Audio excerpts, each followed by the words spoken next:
Hey, what's going on, everybody?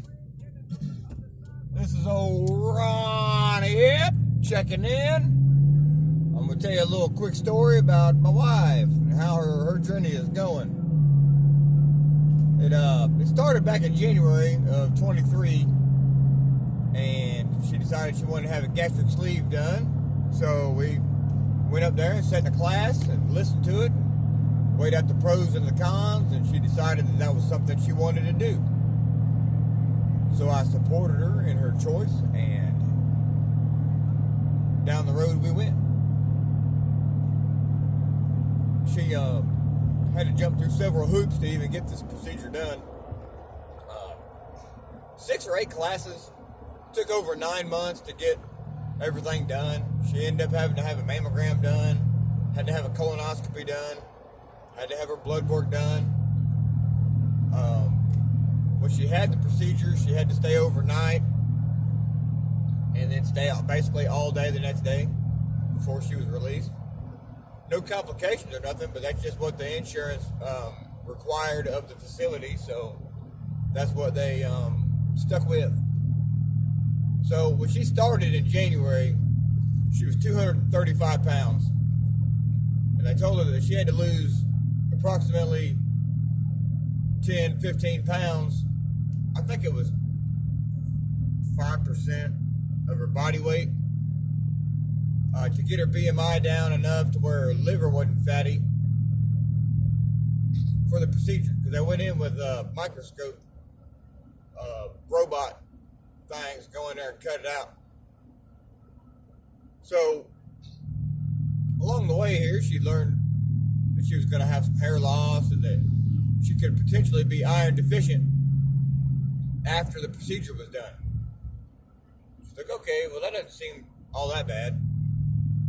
So, push came to shove, and she got down to the weight she was supposed to be at, which was 220, about 4 months into her 6-month process, and she couldn't go below that. So then she had to juggle her weight and make sure she didn't drop below that, because if she dropped below that, her BMI would drop too far and she'd be disqualified from the program. So she stayed right there where she was supposed to be, and she nailed it. I mean, she did everything she was supposed to do on her end. And in September last year, she had her procedure done. And sorry, I'm watching this deer run around town right now. I feel like it's going to run out in the middle of the road. Yep, there it went. But, so when she went in for her surgery, the morning of, she was 209. Once she got past her last medical visit and her last official weigh-in of being 220, they told her it didn't really matter at that point if she could lose more weight to do it, because the insurance requirements were done and the surgery was already going to be paid for, yada, yada, yada. No more hoops to jump through, basically. So she got down to 209, and she went in for a procedure, and everything came out good. She did good. They requested her to walk every 2 hours after surgery to help get the gas out before she went home. And like clockwork, every 2 hours, the entire day, all night, and all the next day until she was released. That's what we did. I set my timer. Every 2 hours, we'd get up and walk laps around the hospital floor. Clockwork, we didn't miss any. By the time we left, she was doing extra laps just to get out of there. So we get home, and she gets to recovering, and she immediately notices that her energy levels are low. And at first, we're like, okay, well, it's not too bad. Maybe it's just because you're not able to eat solid food yet. Because something I forgot to mention was right before surgery, 10 days prior to surgery and 10 days following surgery, she was supposed to be on a strict liquid diet. Protein shakes, that's basically it. She could have applesauce after the fact, but nothing solid for another 10 days. So that gives you a good jump start into this recovery and all that. You're supposed to be eating a lot of high protein foods to help your body heal, a lot of carbs for healing. So anyway, long story short, let me shorten this up because I'm rambling on here. Rambling Ronnie. She gets done and December rolls around and she's ready to start exercising. Now, she was told she's not supposed to go till January when she goes to her follow-up to do any kind of exercise. Just live life. Don't do nothing crazy. Don't try to exercise. Don't go on no diets. So at the end of December, she signed up for the gym. And signed me up for the gym as well. And at first, she just started off real slow, just walking. She just did a little walking. And when January rolled around, she started lifting weights. Now, mind you, every morning she wakes up with a headache. Every single morning. Some days it's worse than others, but that's part of that being iron deficient. Low energy, lethargic, headaches. So she's dealing with that. She's got hair loss. The hair loss is, she ain't going bald, but she's losing some hair. It's thinning. But, oh, excuse me. So, she went from 209 in September.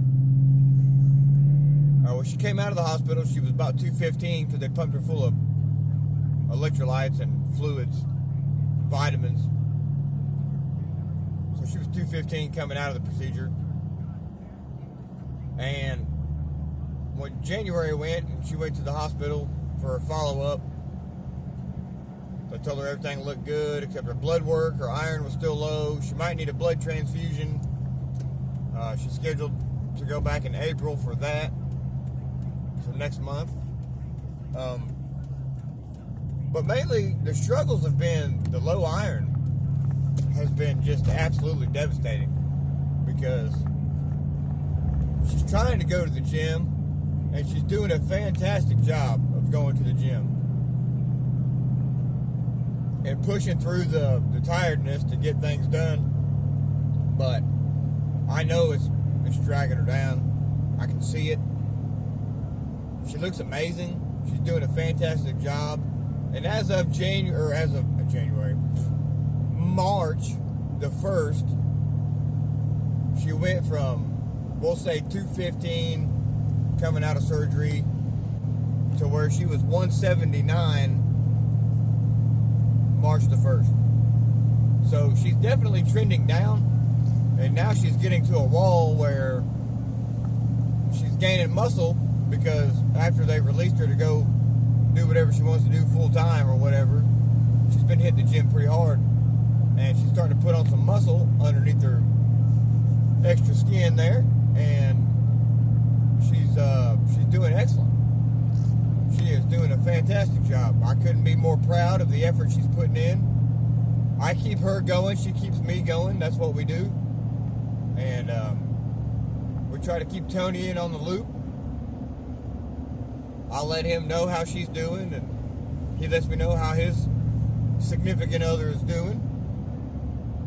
So everything's working pretty good so far, except for this daggum iron deficiency. And I've heard Kim say several times to me and a couple other people that if she could go back and do it again, she may not have the procedure done because of that. And I don't blame her, because I can't imagine waking up every freaking day with a headache and holding on to it all day long. That just sounds terrible to me. So hopefully they can get her iron figured out and figure out a way she can absorb it better into her body. They got her on a supplement. Doesn't seem to be doing a whole lot of good. So they're hoping that we can do this blood transfusion.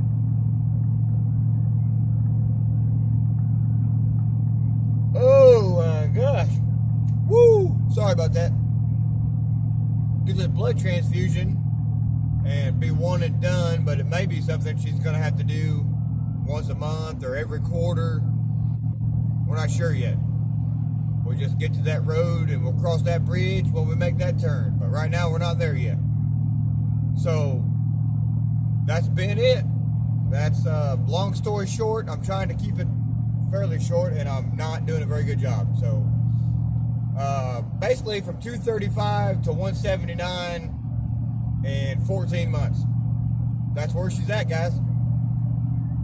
I'll check in later. I may make some shorts today. We'll see how it goes. But this has been Ron's Hard Titty Tour moment. Y'all have a fantastic Wednesday, and remember, can't nobody do the work for you but you. No matter how hard I work, it ain't gonna change you a bit. Y'all stay hard to the tour. We'll catch you next time.